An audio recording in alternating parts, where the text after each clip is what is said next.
Have to get away from the Babylon. Bible we have is the little word of God. Is the little word. Nobody claimed that. Things about the Bible has the word of Jesus. It has the word of God the Father. It has the word of the apostle. It has also the word of people that are unknown. Therefore, it is not smart. It is not wise for me to base my faith in the book that actually is no straight comes from God. You guys assign some kind of you guys say that those apostles that never saw Jesus will actually receive a divinity. I have a book that I read. I forgot the name of the book. I will, if maybe I can find it, send it to you. That back in the day, the church father actually claimed themselves they were receiving some sort of divinity. All right, and then the divinity is only for the prophet. But how can you say that?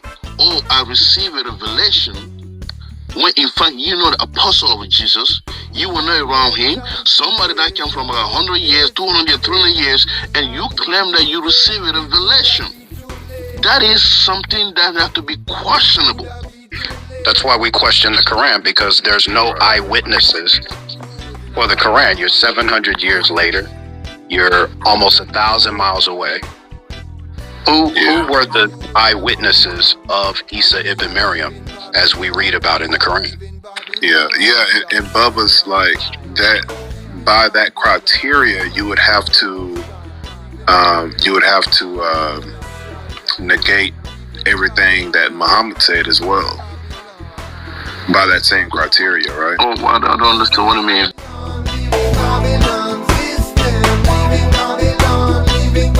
When Muhammad is talking about Moses, who are the eyewitnesses that he talked to get that information from? Yeah, what do you mean? You talking about the information? You see, the Quran, God says that He taught the prophet what he didn't know. No, that's what Muhammad says Allah said. We don't know who wrote the Quran. What do you mean, who wrote the Quran? What do you mean? We don't know who wrote it. Who wrote Al-Baqarah?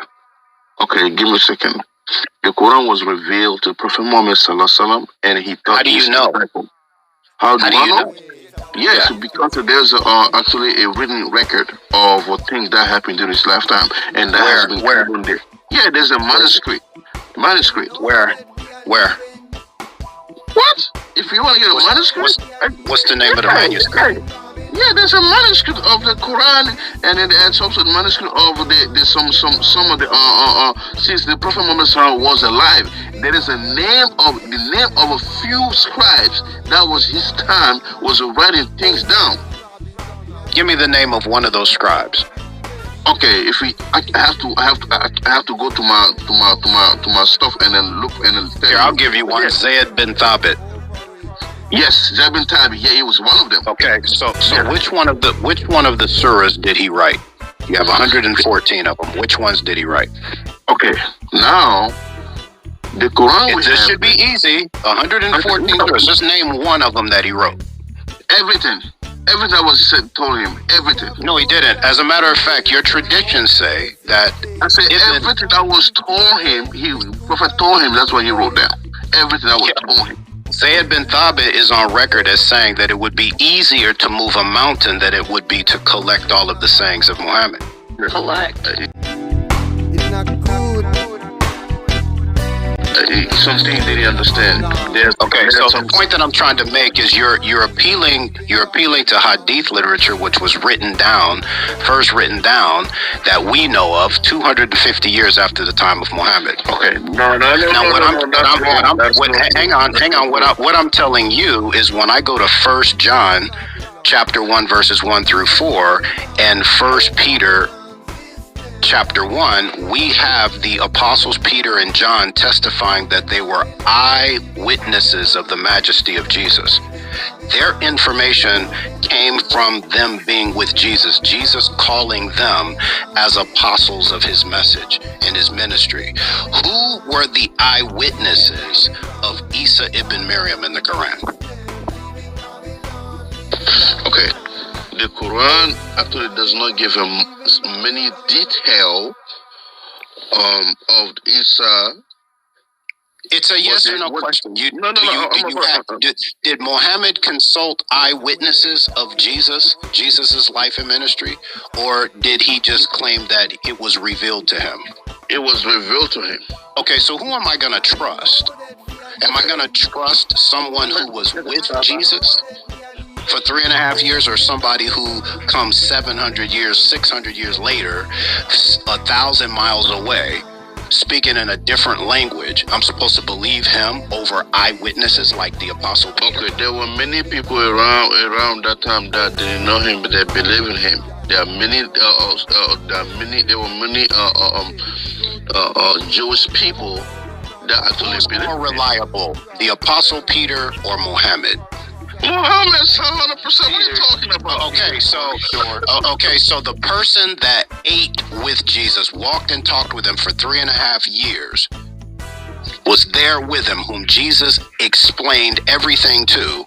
He knows less about Jesus than somebody who was born 600 years later, 1,000 miles away. Thank you. Is there a book that Peter wrote? 1st and 2nd Peter. No, he wrote it himself. 1st and 2nd Peter. Okay, what I'm saying, like, is there a book that Muhammad wrote himself? Please allow me to master that book. No, if you're gonna use a criteria, I'm gonna turn it back on your own process. No, why, bro? Again, I'm trying to pin you down. What I'm doing is I'm showing you that you know for a fact that what you're saying is stupid. It's garbage. It's only gonna make sense to somebody else who's dumb enough to believe that Muhammad is a true prophet. You are actually lying. The oldest manuscript. Your own criterion has hemmed you up. I hog-tied you with your own criteria. Al-Fatiha. It's only 7 verses long. Who wrote that? Okay, listen to me. Let me explain to you how the Quran and the Bible. The Quran. Oh my gosh, I don't need any of that, bruh. I know the Quran better than you do.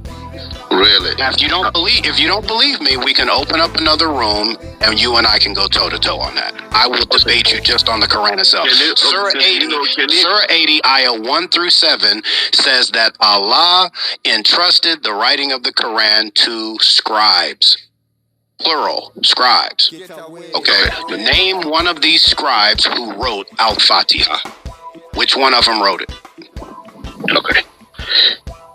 Please listen to me. I rest my case. You're not going to be able to answer the question. I will. This is my suggestion. This is my suggestion to you. Do not use criteria against the Bible that when I use that same criterion against the Quran, it fails. Don't do that. Use scholarly criteria. Okay. Like eyewitnesses. Yeah, the oldest manuscript of the Bible. How old was when was the old? Because E52, 120 AD. Peter never wrote down nothing. Yes, he did. 1st and 2nd Peter. No, it was a sound. It was told that he said this, but he never wrote it. You can't just make up stuff and expect us to believe you. Go to 1st Peter, read verse 1, and tell me who wrote it. So you tell me that the oldest manuscript? No. Go to 1st Peter and read it and tell me who wrote it.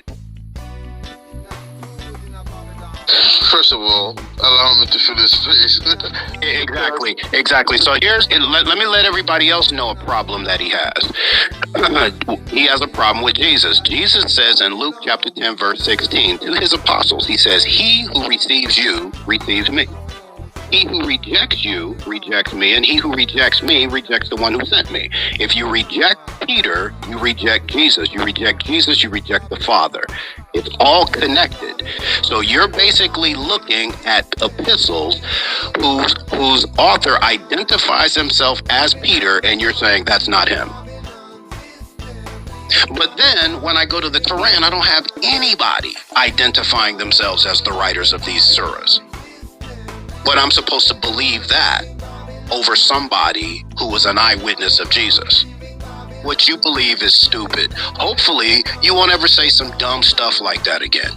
And I'm pretty sure my sister Connie's going to make a video out of this, and we're going to expose you further. Just stop with the nonsense, man.